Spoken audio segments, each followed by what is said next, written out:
Di sebuah rumah tua di kawasan Menteng, Letnan Jenderal Purn Surya Dharma duduk sendiri di ruang tamu yang remang-remang, ditemani secangkir kopi hitam yang tak lagi hangat. Di layar televisi yang diredam volumenya, wajahnya muncul, disebut Jenderal Tua Bau Tanah oleh Hercules dalam video yang beredar luas di media sosial. Kata-kata itu bukan hanya penghinaan, itu tamparan terhadap seluruh martabat prajurit yang pernah bertaruh nyawa demi merah putih. Matanya yang telah kenyang perang, kini memerah bukan karena lelah, tapi karena luka dalam yang tak kasat mata. Surya bangkit, mengambil pistol Glock miliknya yang disimpan dalam laci tua. Tangannya gemetar, bukan karena takut, tapi karena menahan marah. Ia tahu dunia telah berubah. Hormat bukan lagi milik mereka yang berjasa, tapi bagi mereka yang bersuara paling lantang, paling brutal, dan dibeking kekuasaan. Hercules dan ormasnya telah menjadi simbol kekuatan jalanan, menggantikan moral dengan ketakutan. Namun, Surya bukan sembarang pensiunan. Ia mantan komandan Kopassus. Darah perlawanan masih mengalir deras di nadinya. Di luar rumah, wartawan dan aktivis berseliweran seperti burung-burung bangkai, menunggu komentar sang jenderal. Tapi Surya memilih diam. Ia tak ingin perang kata-kata. Ia ingin kebenaran bicara lewat tindakan. Di ruang belakang, ia membuka brankas tua yang berisi kenangan, foto rekan-rekan gugur di Timur Timur, dokumen operasi rahasia, dan peta jaringan intelijen yang pernah ia bangun. Ia menggesek ujung kukunya ke foto satuan elit yang dulu ia latih, Garda Patriot Merah. Matanya tajam, ia tahu, saatnya mereka bangkit kembali. Sementara itu, di markas GRIB Jaya, Hercules tertawa keras menonton ulang videonya. Biarkan tua bangka itu bereaksi, katanya kepada anak buahnya. Kita lihat siapa yang kuat sekarang. Di balik tawa itu, ada rencana besar yang sedang berjalan, proyek tambang fiktif, penguasaan tanah adat, dan pembentukan satuan preman berseragam yang disebut Pasukan Keadilan Rakyat. Mereka menyusup hingga ke tingkat legislatif daerah. Dan yang paling mengerikan, ada dukungan diam-diam dari perwira aktif yang haus kekuasaan. Malam semakin pekat saat Surya memanggil 3 orang kepercayaannya melalui sambungan aman. Mayor Purn Dimas, mantan Intel Kopassus, Sersan Utama Bagus, ahli Medan Kota, dan Letu Retno, mantan pasukan wanita elit yang kini bekerja di BSSN. Mereka berkumpul tanpa suara, hanya saling bertukar pandang dan data. Di atas meja, Surya membentangkan peta Jakarta dan mencoret-coret jalur distribusi logistik GRIB. Mereka pikir kita tidur, tapi malam ini, kita bangun, ujarnya pelan. Lalu, dengan nada dingin, ia berkata, ini bukan tentang kehormatan saya, ini tentang negara yang sedang dijajah dari dalam.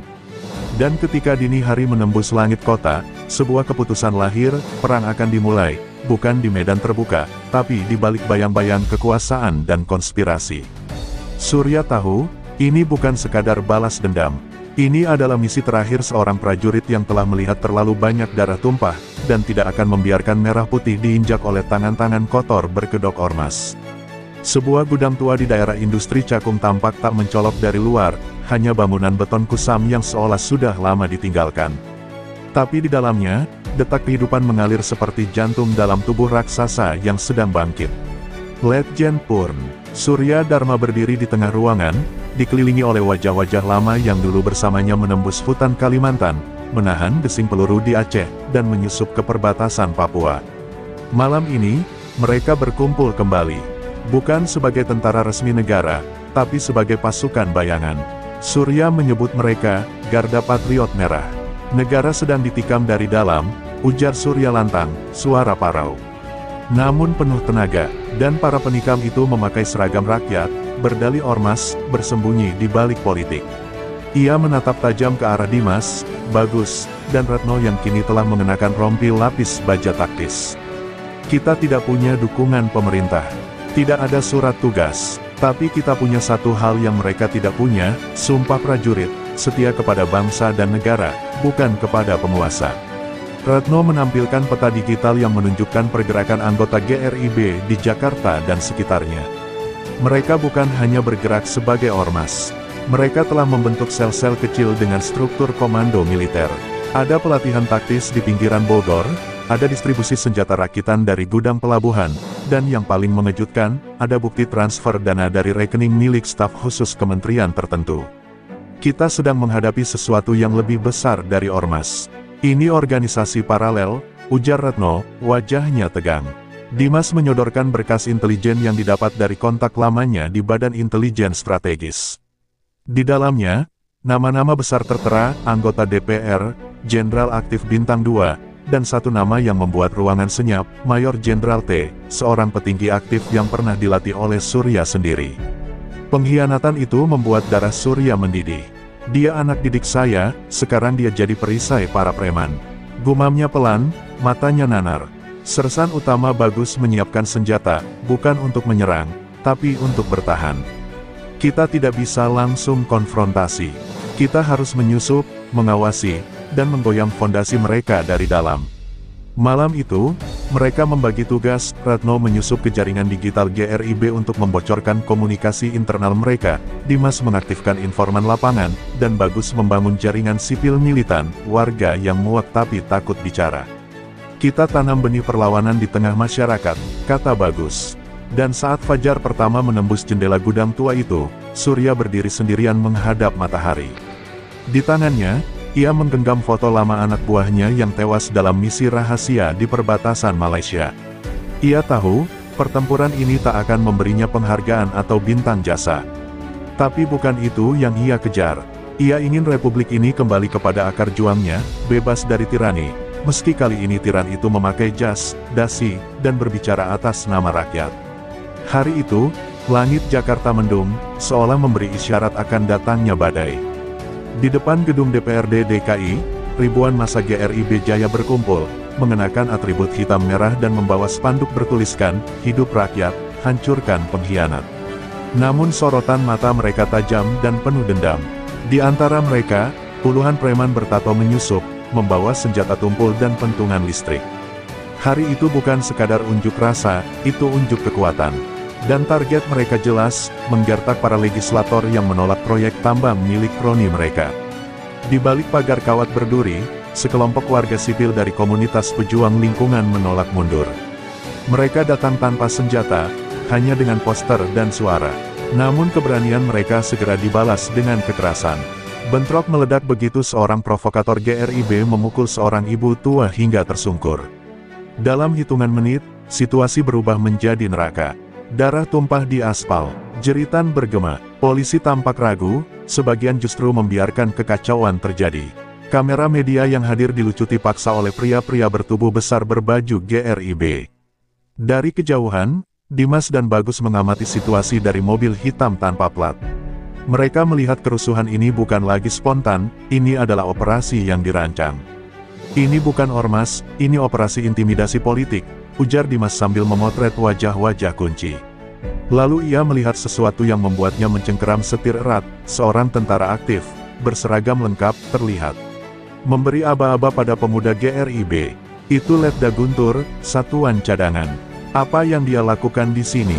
Gumam Bagus dengan ngeri. Sementara itu, di dalam gedung DPRD, beberapa anggota legislatif bersembunyi di ruang bawah tanah, mengunci diri karena takut. Salah satu dari mereka, Andi, yang dikenal vokal menolak proyek tambang fiktif, menerima pesan singkat dari nomor tak dikenal, "Diam, atau istrimu berikutnya." Dia gemetar. Sebagian besar dari mereka akhirnya memilih bungkam demi keselamatan keluarga. Demokrasi hari itu resmi digilas oleh sepatu premanisme yang disponsori elit. Surya, yang melihat liputan bocoran dari drone milik Retno, mengepalkan tangan di gudang rahasia mereka. Video itu tak ditayangkan di televisi, tapi tersebar liar di Telegram dan Dark Web.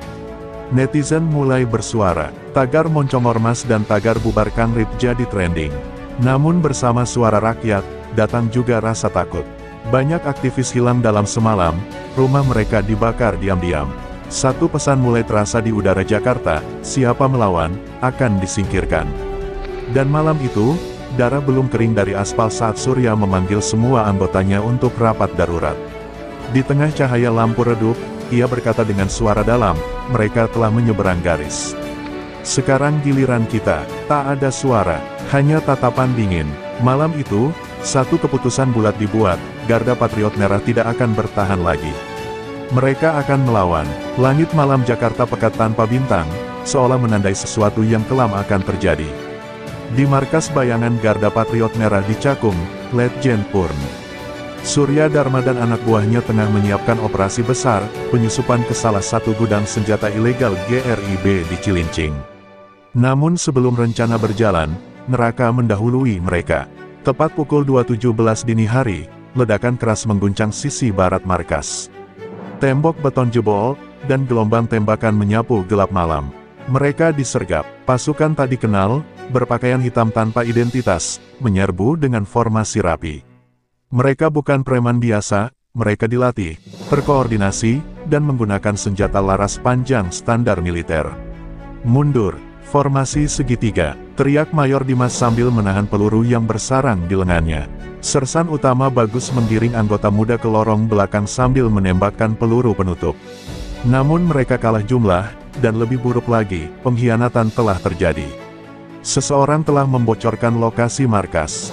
Retno yang sedang memantau dari pusat kendali digital di lantai 2, berhasil mengunci kamera pengintai penyerbu. Ia mengenali wajah itu, Letkol R, mantan perwira Kopassus yang kini diketahui bekerja di bawah jaringan gelap GRIB. Dia kirim mantan prajurit untuk membantai mantan komandannya sendiri, gumam Retno penuh amarah, sebelum meledakkan sistem penyadap dan membakar hard drive cadangan. Tidak ada data yang boleh jatuh ke tangan musuh. Di lorong sempit dekat ruang peralatan, Surya bertempur jarak dekat dengan dua penyerbu. Meskipun usianya senja, refleksnya masih seperti binatang buas. Pisau komando yang ia simpan sejak operasi terakhirnya di Timor kini kembali berbicara, menusuk leher dan rusuk tanpa ampun. Namun saat ia hendak bergerak ke ruang keluar, sebuah granat dilemparkan ke arah lorong. Ledakannya menghantam tembok dan melempar tubuhnya ke dinding. Darah mengalir dari pelipisnya, ia nyaris tak sadarkan diri. Dimas dan Bagus berhasil mengevakuasi 7 anggota keterowongan darurat yang menuju gorong-gorong kota. Mereka tak sempat menyelamatkan semua. Sebagian besar gugur di tempat, termasuk Letda Anjas, anggota termuda yang baru bergabung seminggu lalu. Ketika pintu markas terbakar dan dinding mulai runtuh, mereka tahu, markas mereka telah jatuh. Namun semangat mereka belum. Kita bukan habis, kita baru mulai jadi ancaman, bisik Dimas. Sambil membawa tubuh Surya yang terluka.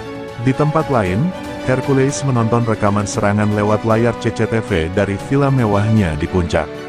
Ia tersenyum tipis sambil menyalakan cerutu. Kalau jenderal itu masih hidup, dia akan tahu sekarang siapa penguasa Jakarta sebenarnya. Tapi ia tak tahu, dari balik reruntuhan, darah dan debu, Garda Patriot Merah tak mati. Mereka berubah, mereka menjadi bayangan di tengah kota. Dan kini, perlawanan mereka tak lagi bertahan, tapi memburu. 4 hari setelah markas mereka dihancurkan, Garda Patriot Merah muncul kembali, bukan sebagai pasukan terbuka, tapi sebagai bayangan yang menyusup dan menghantam dari dalam. Mereka tak lagi membawa lambang, tak lagi bersuara di media, tapi setiap malam, satu demi satu kaki tangan GRIB lenyap. Di Kalideres, seorang pengatur aliran dana ormas ditemukan tewas dengan mulut diplester dan pesan di dadanya, pengkhianat bangsa. Di Tanah Abang, gudang logistik GRIB terbakar dalam ledakan misterius. Media menyebut ini kekacauan internal. Tapi mereka tahu, ini adalah pesan. Retno dan 2 operator sibernya menembus jaringan komunikasi internal GRIB lewat server gelap. Ia menyebarkan dokumen bukti kolusi proyek tambang yang melibatkan tokoh-tokoh elit politik, lengkap dengan rekaman rapat rahasia. Bocoran ini mengguncang parlemen. Satu fraksi oposisi langsung menarik dukungan terhadap proyek-proyek strategis GRIB. Di luar gedung DPR, unjuk rasa rakyat mulai tumbuh, tidak besar, tapi menyebar seperti api dalam sekam. Rakyat mulai mencium bau busuk kekuasaan yang diselimuti ormas. Dimas memimpin operasi lapangan, penyusupan ke rumah kontrakan yang digunakan GRIB untuk menyekap aktivis. Di salah satu penggerebekan di Jatinegara, mereka menemukan 5 aktivis lingkungan dalam kondisi terikat dan disiksa. 2 di antaranya adalah mahasiswa Universitas Negeri Jakarta yang sempat dianggap hilang. Operasi ini tak hanya menyelamatkan nyawa, tapi juga membuka kesaksian bahwa GRIB telah menggunakan taktik teror yang melibatkan aparat bayangan. Video kesaksian mereka bocor ke media alternatif, dan publik mulai menggugat pemerintah. Namun serangan ini tidak tanpa konsekuensi. Sersan Bagus hampir tewas dalam operasi penyergapan di Bekasi setelah terkena jebakan granat pintu. Ia berhasil selamat berkat jaket anti pecahan, tapi kehilangan 2 jari tangan kirinya. Dari ranjang perawatan, dengan senyum getir, ia berkata, "Kalau kita berhenti sekarang, semua pengorbanan jadi sia-sia." Kata-katanya menyulut bara semangat baru di antara para anggota, bahwa ini bukan lagi soal balas dendam, tapi perebutan arah Republik. Di sisi lain, Hercules semakin terdesak. Ia memerintahkan pembantaian diam-diam terhadap siapapun yang dicurigai membantu Garda Patriot Merah. Beberapa warga sipil menjadi korban, termasuk keluarga salah satu mantan tentara yang tinggal di Tambora. Hal ini membuat opini publik berbalik tajam. Tidak hanya melawan, rakyat kini mulai menyembunyikan anggota Garda, memberi mereka tempat berlindung, dan bahkan menjadi mata-mata sukarela. Jakarta berubah menjadi medan perang senyap, antara rakyat yang marah dan ormas yang menguasai jalanan. Dan di malam kelima, Surya akhirnya bangkit dari luka-lukanya. Dengan perban di kepala dan tongkat di tangan, ia berjalan ke depan anggota yang masih tersisa. "Kita tidak bisa lagi sembunyi. Sekarang waktunya satu tembakan, satu pesan." Di tangannya, ia memegang foto Hercules dan surat rahasia bertanda tangan seorang jenderal aktif. "Target kita jelas. Kita hantam jantungnya. Kita cabut akar kebusukan ini." Malam itu, rencana akhir disusun, sebuah operasi pembalasan yang akan mengguncang Jakarta. Senayan malam itu tidak seperti biasanya. Gedung tinggi yang biasanya berdiri angkuh dan steril dari kerusuhan kini dijaga ketat oleh puluhan anggota ormas GRIB berpakaian preman, bersenjata laras pendek dan pentungan baja. Di dalam gedung kantor Ormas Pusat, sebuah pertemuan rahasia tengah berlangsung antara Hercules, beberapa politisi bayangan, dan seorang jenderal aktif berseragam TNI yang wajahnya tertutup topi dinas. Mereka tertawa, bersulang, merayakan penaklukan Jakarta. Mereka pikir mereka telah menang. Mereka tak tahu bahwa kematian sedang mengendap di balik bayang-bayang. Pukul 23.48, lampu-lampu Senayan mendadak padam. Suara sirene palsu membelah malam, lalu senyap. Saat pasukan keamanan GRIB mulai panik, tembakan senyap menghantam 2 orang penjaga dari atap gedung. Dimas dan Retno, mengenakan pakaian penyamaran pas pampres, menyusup melalui terowongan layanan yang sudah dipelajari dari blueprint lama DPR. Di sisi lain, Surya dan 3 eks-Kopassus menyelinap dari lift darurat, membunuh penjaga secara senyap dengan pisau. Operasi Taring Merah dimulai. Hercules yang tengah bicara dengan jenderal pengkhianat sontak berdiri saat suara dentuman keras terdengar dari lantai bawah. "Kita diserang." Ia belum selesai bicara saat salah satu pengawalnya roboh dengan lubang peluru di dahi. Kepanikan melanda ruangan. Politisi lari berhamburan. Jenderal itu mencoba menelepon markas Kostrad, tapi sinyal sudah diblokir. Saat ia menoleh, Surya telah berdiri di depan pintu, memegang pistol G2 Combat. Tatapan mereka bertemu. "Masih ingat saya, Jenderal?" tanya Surya pelan. Terjadi baku tembak brutal di dalam ruang konferensi. Retno meledakkan granat flashbang yang membutakan musuh, sementara Dimas menembak dengan presisi. 2 pengawal Hercules tewas seketika, namun jenderal pengkhianat berhasil melarikan diri ke lorong belakang. Hercules melawan dengan senapan Uzi, mengenai bahu Surya. Tapi sang jenderal tua tetap berdiri, mendekat perlahan, dan menembakkan peluru ke lutut Hercules hingga pria itu berteriak kesakitan. "Kamu bukan pejuang rakyat, kamu hanya penjagal yang dibayar." Sementara itu, Dimas mengejar jenderal pengkhianat ke ruang kontrol gedung. Di sanalah pertarungan terakhir terjadi. Tinju bertemu tulang, darah membasahi lantai marmer. Dimas akhirnya berhasil menjatuhkan jenderal itu dan menekan pistol ke dadanya. "Berapa harga untuk menjual bangsamu sendiri?" tanya Dimas dengan napas tersengal. Tanpa menunggu jawaban, ia menarik pelatuk. Tubuh sang jenderal jatuh, diam selamanya. Rekaman suara pertemuan rahasia malam itu berhasil disalin Retno dan dikirim ke media internasional. Sebelum fajar menyingsing, gedung Ormas GRIB sudah jadi puing. Polisi baru datang setelah semuanya usai, terlalu lambat, terlalu terlambat. Surya berdiri di atap gedung, melihat Jakarta dari kejauhan. "Ini baru awal, kita belum menang, tapi malam ini, kita buat mereka takut." Dan saat matahari pertama menyentuh kota, kabar tentang pembersihan Senayan menyebar luas. Rakyat bersorak dalam diam, mereka tahu, harapan telah bangkit dari darah dan abu. Pagi setelah pembantaian Senayan, suasana di Istana Negara terasa menegang. Presiden tak memberikan pernyataan resmi. Panglima TNI bungkam, dan Kapolri justru mendadak mengundurkan diri tanpa alasan. Namun di ruang rahasia lantai 4 Bina Geraha, sekelompok orang berkumpul dalam keheningan. Mereka bukan sekadar pejabat, tapi tangan-tangan gelap negara, jenderal aktif, pengusaha tua, hingga perwakilan asing yang menyamar sebagai konsultan keamanan. Di meja itu, satu nama berulang disebut, Surya Dharma. Mereka menyadari, sang jenderal pensiunan kini mengancam lebih dari sekadar ormas. Ia mengganggu keseimbangan kekuasaan. Sementara itu, Retno dan Dimas mulai menelusuri dokumen digital yang disalin dari server GRIB. Mereka menemukan sesuatu yang jauh lebih besar, Operasi Langit Hitam, rencana jangka panjang membentuk pasukan bayangan. Gabungan ormas, preman, dan aparat aktif untuk mengendalikan wilayah-wilayah strategis Indonesia, dimulai dari Jakarta, lalu Papua, Sulawesi, hingga proyek IKN di Kalimantan. Pendana utamanya, perusahaan tambang asing, disamarkan lewat jaringan yayasan dan proyek BUMN. Rencana ini disahkan dalam rapat rahasia 3 tahun lalu, di Istana.